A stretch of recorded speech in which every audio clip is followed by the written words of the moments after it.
Hello, and welcome to the Women in Motorsport program. I'm Isha Azim from Racing with Isha, and with me is Ben Schneider from Grid Live Encore and NASCAR.info, as well as Joe Samaniego. As always, a big thank you to our Patreon investors, Colin, Tichelle, Mark, Robin, David, and Matthew. You too can invest in the Grid Network by clicking on the link in the video description. Or you can always opt to do a one-time investment through Buy Me a Coffee or YouTube Super Chats. $10 by Super Chat or Buy Me a Coffee, and we will mail you some fun Grid Network stickers. So be sure to subscribe and hit the bell icon so you don't miss any of our content throughout the week. Now we'll jump into our preview of F1 Academy.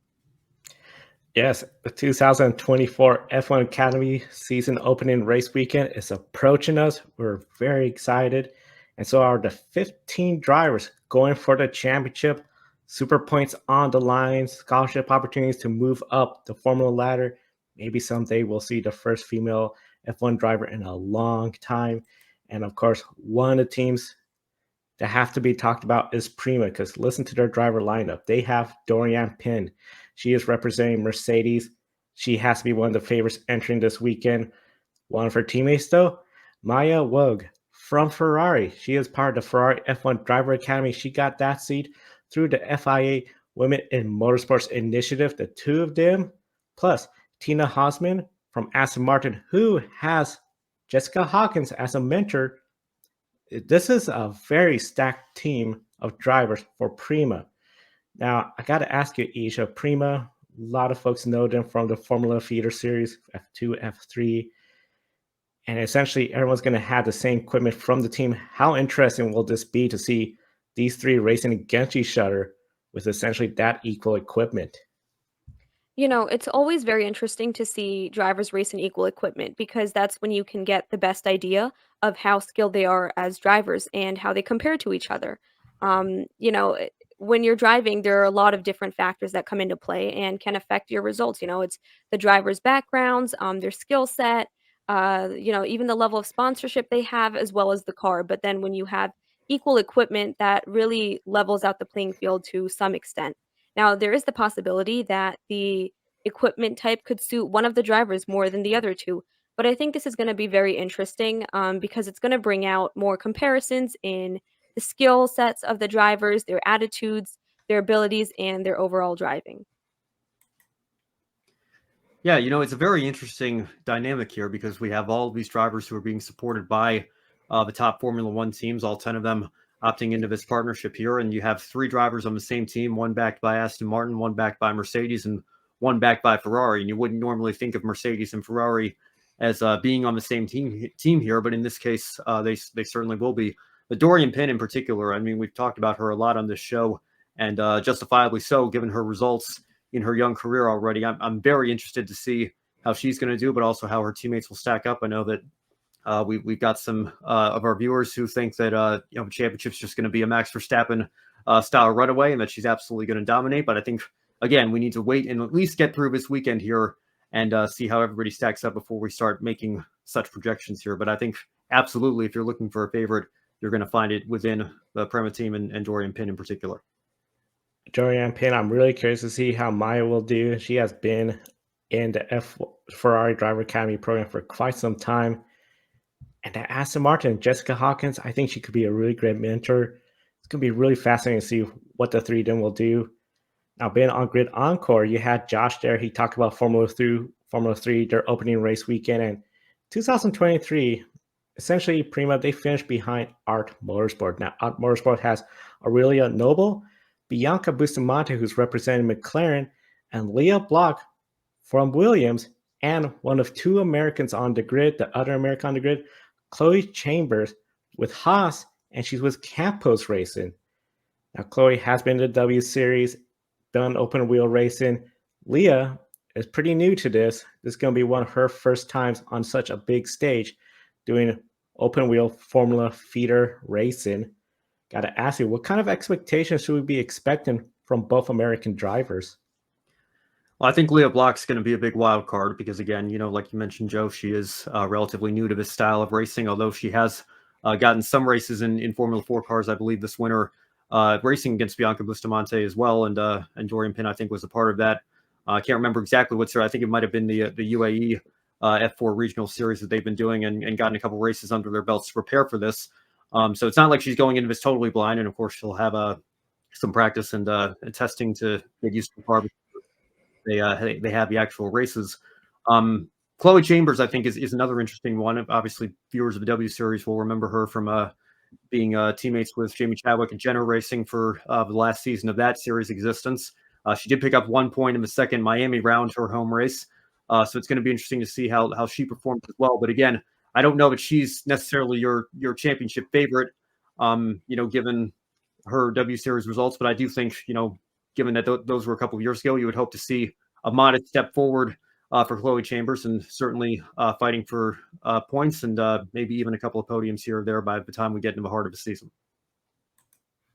Yeah, I think Ben said it right. I also think that going into anything, if you go into it with lower expectations, then you're probably going to end up surprising yourself more. So, considering how different the two drivers are, Chloe Chambers, as you pointed out, has experience with open wheel racing, whereas Leah Block doesn't have as much experience. Um, it's going to be interesting to see how the pair work together and how exactly they drive throughout the season.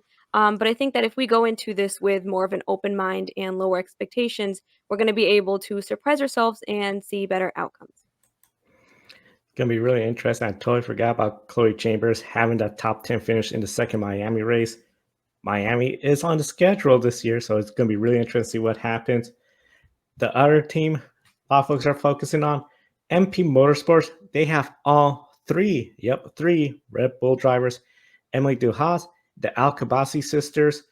Last year, all three of them won at least one race with MP Motorsports. So essentially, this is the same team as last year, all back.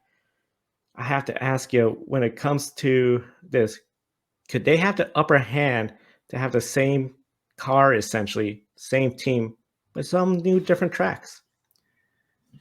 Yeah, well, I guess this goes back to what I was saying in the opening question here. It's interesting to have the dynamic between Mercedes and Ferrari back drivers working with the same organization, despite rivals in Formula One backing them here, but still being teammates in this series. But I guess that's not the case for Red Bull. It's nice for them to have all their drivers under the same umbrella here. So, I think anytime that you can do anything to try to help build team chemistry, again. Obviously, two of these drivers are sisters who have followed each other's footsteps throughout their careers all the way up to this point already. So I think team chemistry for MP Motorsports is going to be a massive plus, given how Red Bull have approached this year. Yeah, I agree with Ben. Having so many similar things within the same team definitely helps the drivers more because it's less things that you have to worry about. If you're going to different tracks, at least you have the same team. The Alcabasi sisters have each other, and having that same car, it definitely adds to the confidence that they're going to have going into the season. So I think that overall, this is definitely going to give them at least a bit of an upper hand above many of the other drivers on the grid this season. Now, last year, most folks didn't get to see them all racing take wins, but this year, big news that came out. Essentially, F1 Academy, their races, if you got access to the internet, go online, they'll be on YouTube and X, formerly Twitter, without any restrictions. So from last year, where it was so hard to find anything, to now this year, pretty much almost on demand. Just go online, you can find it. Big step to get folks to watch F1 Academy and the second season. Isha, how surprised were you by this move? And in a way, does this feel like it's sort of like a makeup from last year where there was lack of coverage? I wouldn't say that I'm too surprised about this. I feel like it's something that's expected. If you have a program as big as the Formula One Academy, but you don't have any live coverage of it, it's a real big blow to your program because that means you're not having as big a fan base as you would like. It's not bringing in that many sponsors or viewers. And so it causes not a lot of issues, but it doesn't help the program grow either. So having live coverage finally this season is definitely going to be a big boost for them in gaining more attention, gaining more fame, and getting a bigger fan base. And I guess partially you can say that it does make up for last year, but obviously you're not going to be able to find the live coverage of last year either. So it's at least a good move for this year. That's all I can say. Yeah, I mean, I guess it really speaks to how frustrating it was last year that some people might be surprised by this, and it's certainly a great move, like Isha was saying. To be online on a platform like YouTube, the number 2 website in the world next to Google and owned by Google. It doesn't get much bigger than that in terms of accessibility all around the world. So anybody that wants to watch this series is going to have access to it this year, and I think that that is obviously the polar opposite from last year, where pretty much nobody had access to this series. And as Isha said, that's only going to go further in terms of building it up and building an audience and perhaps bringing in interested sponsorship dollars. And I mean, the benefits are endless, obviously, to having a platform like that.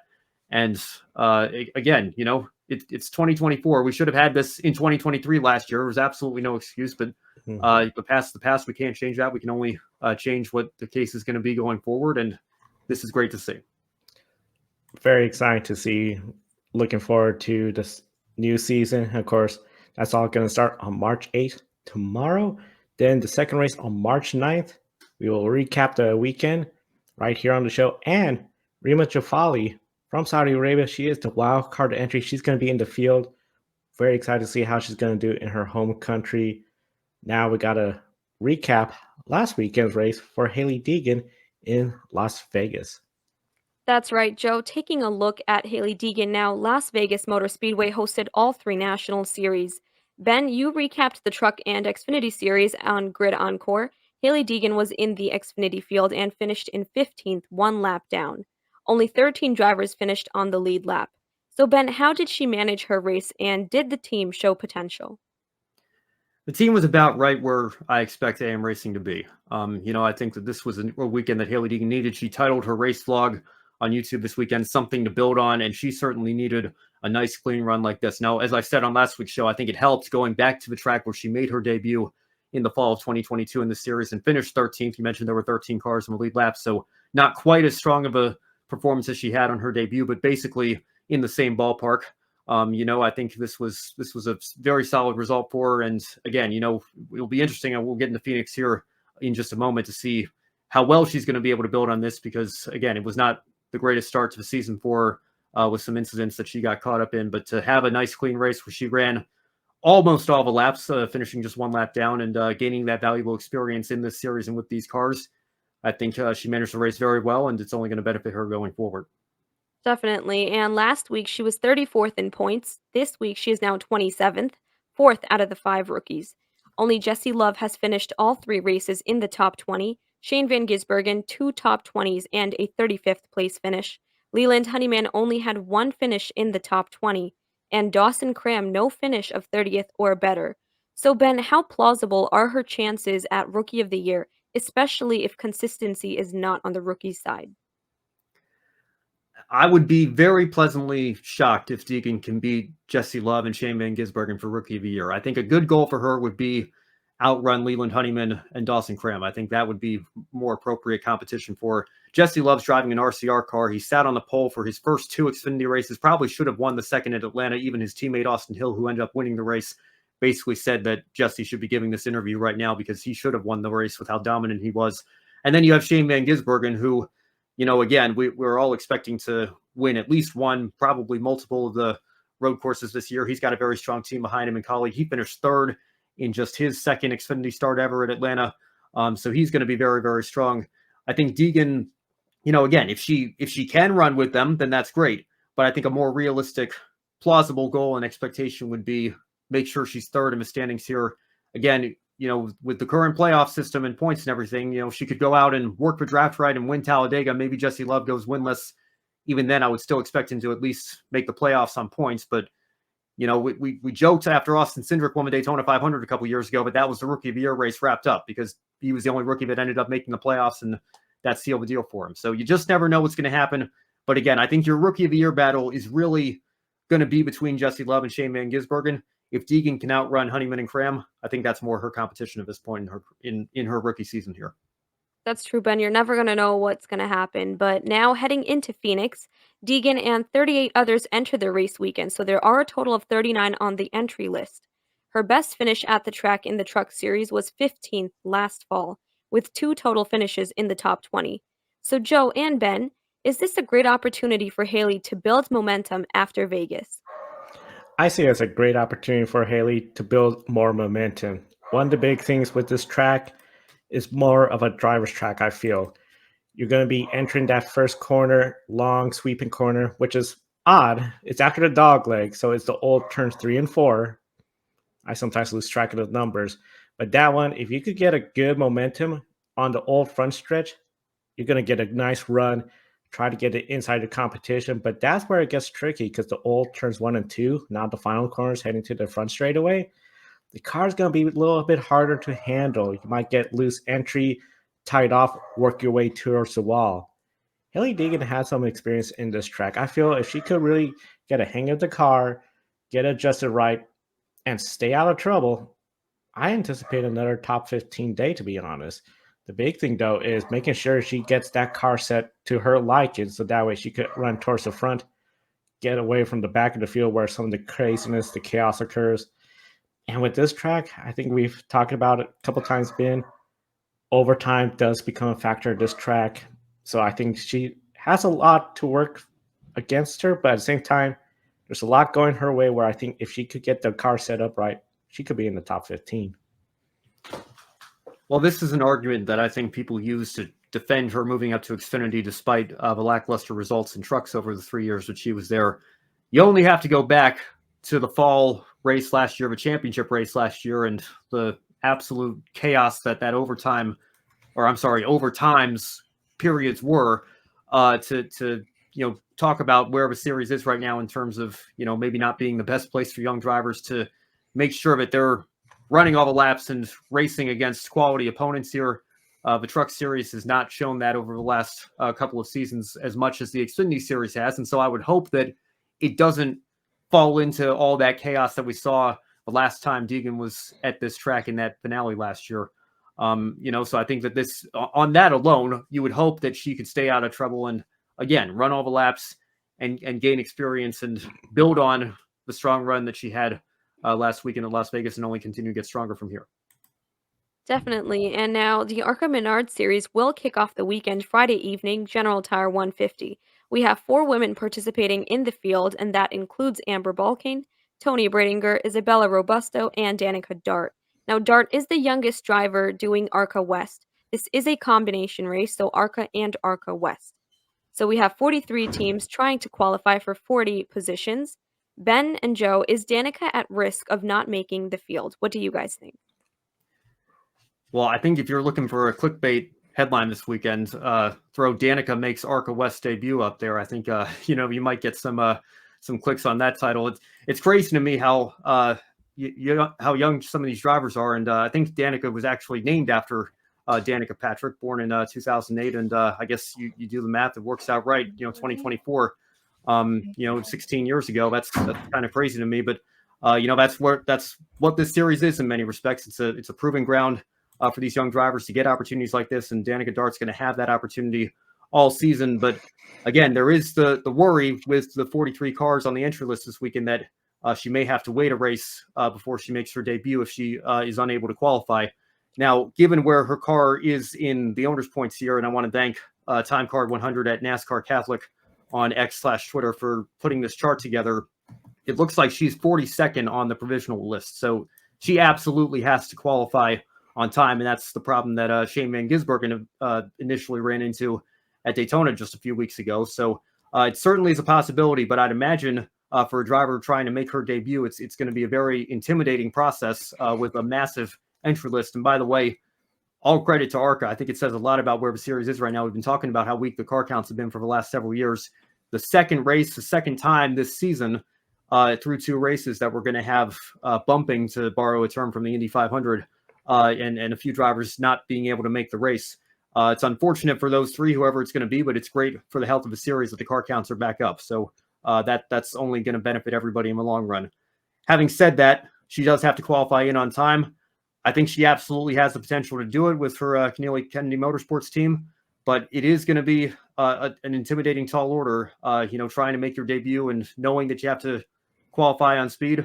The pressure is certainly going to be there, but we'll just have to wait and see if she can overcome that and find a way to qualify for this race. You're pretty much spot on, Ben.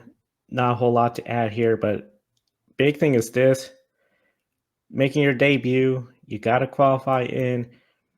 That is a tall order. It's only natural. I think people are going to anticipate she could be one of the folks to miss the field.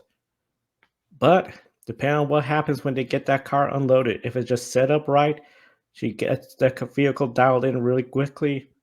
She could surprise people. We've seen surprises before. I mean, Daytona, man, nobody anticipates Shane Van Gisbergen to fail to qualify. We know the circumstances behind that, though. But overall, yeah, I think spot on. If Danica can make the start, great. That's a huge, huge boost to her confidence and hopefully sets up for a pretty smooth race, which could at least finish the laps and gain that experience. Yep, now 2 weeks ago, you both discussed Isabella's return and expectations. Amber and Tony are both coming off some not so great weekends at Daytona.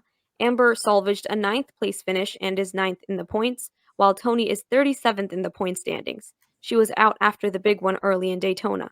So, Joe, what do you think a good weekend would look like for both of them? For both of them, I have to say, especially with the equipment they have, it has to be top 10 finishes. One of the big things is when you have that kind of equipment, Venturini Motorsports, you got the Toyota power, you have the history with this team that knows at this track. It has to be top 10 finishes. You got to see if Daytona asks, okay, we were caught up in the big one. As to what nature of this race, this is the racetrack where it's in the driver's hand. Yeah, you could be in the wrong place, wrong time. We've seen that occur here and there, but it's very much on the driver's hand, getting that car set up for each side of the racetrack to the best that you can. I anticipate top 10 finishes is probably what the expectation is. It's going to be challenged. Don't get me wrong. I think it's going to be a challenge for both of them, especially, we got such a stacked field, 43 cars. Top 10 finishes, that has to feel good. But the big thing at the end, if they could just at least finish the race, gain those valuable points, that would be a huge step in the right directions. Yeah, I am certainly expecting there's going to be some attrition. I'd imagine there are going to be a handful of starting parks that pull off relatively quickly, and then it is ARCA. You got to expect there's probably going to be a spin or two, or a minor incident here or there at the very least. So I pretty much agree with Joe. I think a top 10, given the equipment, given where Amber Balkan and Tony Breidinger are in terms of experience, would be great. Isabella Robusto, of course, it's a similar situation to Danica Dart. I think maybe a little bit higher expectations given her equipment and her success that she's had in late models. But for your first ARCA race, coming off of expecting to make your debut last year and having your whole season thrown for a loop with that concussion injury, just running all the laps, and I mean the fact that she's even going to be on the grid making her debut at all is a victory in terms of her return to racing here. But the big thing for her is just to make sure she brings the car home in one piece and runs all the laps. Yep. Now, ARCA will be Friday night on the same day as the first F1 Academy race. And while it's been good to talk about the women racing this weekend, unfortunately, this next story brings up an old stereotype that no longer belongs in motorsport. No longer belongs in motorsports, not accurate at all, just doesn't belong anywhere. And unfortunately, we start out with three-time NASCAR Truck Series champion Matt Crafton. He made a claim that rubbed people the wrong way. Crafton claimed that a female driver would not be able to beat him in a vehicle.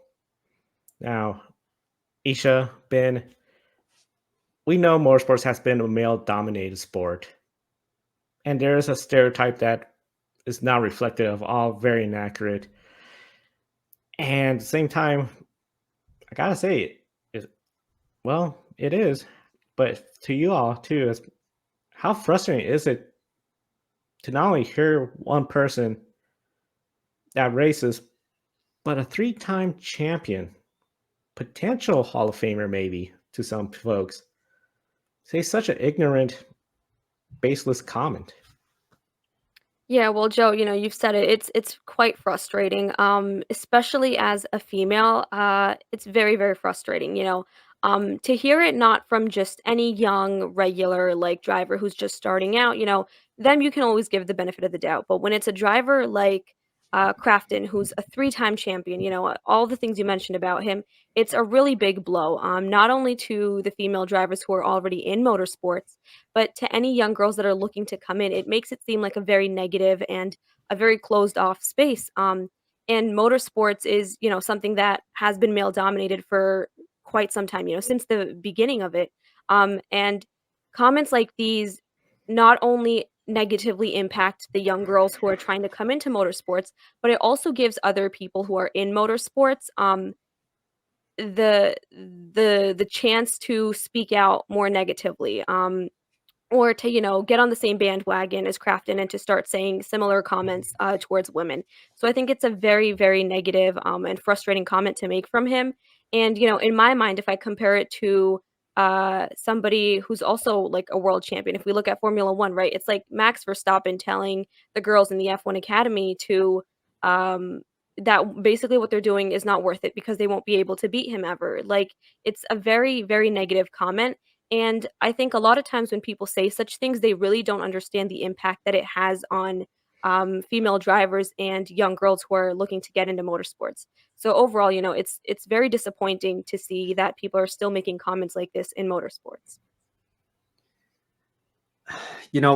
Frustration is a good word for it. And I'm not going to say that I'm not angry or sad or upset that Crafton made these comments again. I'm just going to go back to the same thing that I said at Talladega last fall when he got into that fight with Nick Sanchez. I'm disappointed. I'm just so incredibly disappointed because Matt Crafton's 47 years old. Like you mentioned, Isha, he's not a driver that, is a 19-year-old kid just starting out who, went on social media and mindlessly typed something and, maybe needs to have an experience like that to know what not to say and deal with the repercussions of that. And then he learns from it and moves on. This is somebody that, and again, how many times has he ended up being a radio sweetheart on Radioactive and everything and other controversies that he's gotten into throughout his career? He's somebody that should know better.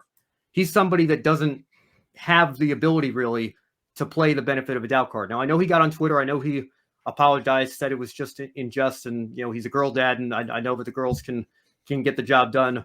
And I guess that's better than just leaving it completely unaddressed, but it still doesn't really, he can't take back the fact that he said it. Travis Pastrana is on record saying that he said it. And it's absolutely not a good look. And again, Joe, you mentioned potential future Hall of Famer.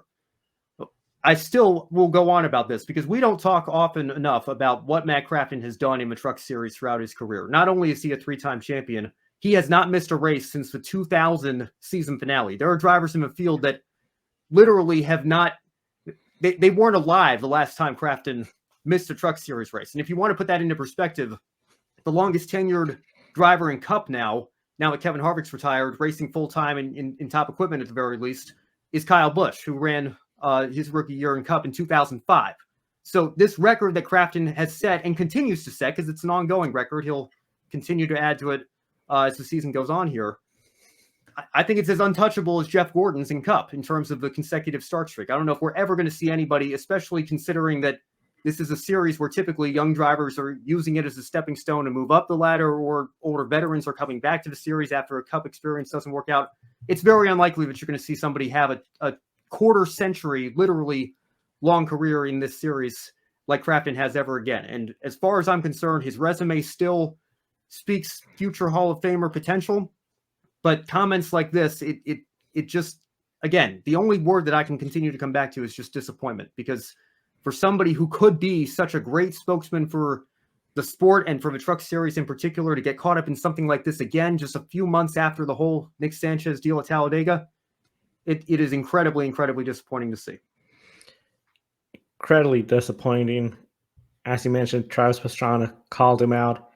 Travis Pastrana also organized a challenge where he placed Matt Crafton, a 19-year-old great lead better, who drives an Extreme E with Travis for Jimmy Johnson's team. Now, Gray did beat Matt Crafton by finishing third, while Matt Crafton was in fifth place in the Rallycross race. After the event, Matt Crafton did acknowledge that, as you said, he has been beaten by female racers, started backpedaling. That was sort of the vibe I got after everything he said, claiming that, it wasn't serious what he said. As you mentioned, father of, I believe, 3 girls. But the last part, he said something along the lines of, it did gain attention. You all bought into it. And I just feel like, hold on a second. You said something that's out of context wrong. And you're saying, but it did this. He essentially invoked gender as a weakness, which I feel crosses the line. Ben, starting with you. Do you feel NASCAR should have, or maybe they have, we don't know, but NASCAR, do you think they need to pull Crafton to the side and say, hey, you crossed the line, here's why, and maybe even sensitivity training, which other drivers have done for saying things that were not smart? You know, Joe, I go back and forth on the whole sensitivity training because and again, I'm not a NASCAR driver. I don't know what goes into, getting that license and the meetings that they have before the start of every season. But I mean, heck, I think it would be good just for everybody, just once a year, have it, maybe not go through the whole sensitivity training program that, you would have to go through for reinstatement if it's bad enough to warrant a suspension or whatever the case may be. But just to remind people, be good, decent human beings. Don't invoke stuff like this, whether you're saying it as a joke or not. And Joe, like you mentioned, he deleted the tweet. I'm not sure why. I think Nitro Cross actually deleted their tweet of Pastrana putting the challenge out there to Gray Ledbetter and everything. But for whatever reason, it's no longer up. But people did screenshot it, and just want to put it out there so that everybody has the direct quote and the words that he used. He said, "Relax, people. I've been beat by plenty of girls in a race car, and to your point, Joe, it made for good content and gave you guys something to gripe about." And then he says, "Remember, I'm a girl dad. I know they can get it done." So, take that for what it's worth, I guess, in terms of, how serious he was. But again, that doesn't erase the fact that he said it. It caught traction and attention, and you could maybe say, well, it was only on social media, and that's really a small microcosm of, the larger fan base. But I don't think that takes away from how serious these conversations are. And, I mean, again, if NASCAR wants to go down the sensitivity training path, that's for them to discuss with Matt and have that conversation. And, I don't need to be a part of that, obviously. But I do think it would be wise for somebody, whether it's from NASCAR or from Motorsport or whoever it is, maybe Travis Pastrana himself, who knows? Like, yeah, pull him to the side, just have a conversation and say, come on, man, you should know better. And that's, I think, hopefully, I mean, again, he's 47. I don't know how much racing he has left in his career, how much he's going to change at this point, but it would at least be worth an attempt, I think. Yeah, I 100% agree with everything you've just said, Ben. I think that sensitivity training should be a part of the training that all drivers go through, not just in NASCAR, but across all motorsports series. And not just for men either, for females and males. They should all go through sensitivity training because clearly a lot of people still have to remember that they have to be good people to everybody, and that a lot of times their opinions and certain comments can hurt other people. I think people just tend to forget that when they, become famous, I guess you could say. But also coming back to the question, I'm surprised that NASCAR hasn't already pulled him aside and said something about this because it's not a small comment that you can sort of just brush under the rug, right? This is a really big thing, and I think that, even if they haven't privately pulled him aside, they really need to, and they need to tell him how to, properly treat a situation like this and to how to prevent it from ever happening again. And I think the sensitivity training, also comes into it. I think everyone needs to go through that as well. The sensitivity training, one of those deals where you're no longer just a driver or even a crew member at a local track. You're on a bigger stage. You got a lot of fans around the world, around the country watching you. You got to really show what it is to be worthy of such a position, having all the sponsors behind you and setting a good example. Hopefully he could learn and not do this again. On a more lighter note, Ben, speaking about a good example, I think we got to give a shout out to a driver in a series we really don't talk about, or a sport we don't talk about much at all, monster trucks. Yeah, Joe, I want to end the show on a more positive note tonight, or this morning, I guess. People will be watching this when it goes up tomorrow morning. But Like you mentioned, we don't get a chance to talk about Monster Jam very much on these shows because it's a very different discipline from any other series that we have in the grid ranking. But much like NHRA, which we have talked about quite frequently on this show, they have had a great history of female representation among their drivers. Jamie Sullivan, driving the Monster Mutt Dalmatian, picked up a racing win and an overall win this weekend in Monster Jam competition. So well done, Jamie Sullivan. Way to represent and keep up the good work. That is the one shining moment for me on this week's Women in Motorsport show. Definitely big congratulations to her on such an accomplishment, and overall very much something worth talking about to end the show on a higher note. And unfortunately, we are out of time. A big thank you to our Patreon investors, calling the show Mark, Robin, David, Matthew. You invest in us, you'll get some Grid Network stickers sent out to you. And of course, as Isha had mentioned at the beginning of the show, $10 or more through Buy Me Coffee YouTube Super Chat. If you're not watching us live, you'll see the little thanks button underneath the video. Hit that, $10 or more, and you'll get the stickers. Get on the leaderboard, and the simplest way to support us, hit the bell icon, subscribe to us, and also be sure to check out our website, gridranking.com. Matthew Bro has the latest from NASCAR, recapping the last race weekend at Las Vegas Motor Speedway, and soon the Grid Ranking is going to be back first Sunday of April. Don't want to miss it. Grid Live pre-race Saturday, earlier to accommodate F1 MotoGP. Then we're going to wrap it all up on Sunday. Then Monday, Ben's going to be back on the air with Grid Encore. We're going to not have roundtable. I know we've done it for IndyCar. We encourage everyone, check out the IndyCar roundtable. Great stuff. Be sure to comment who you think is the weakest link in each team. And then, of course, Grid tonight. And then we'll be back again, all three of us, for the Women in Motorsports. For Isha and Ben, I'm Joe. Thank you for watching today's program. We'll see you next time, and enjoy the races.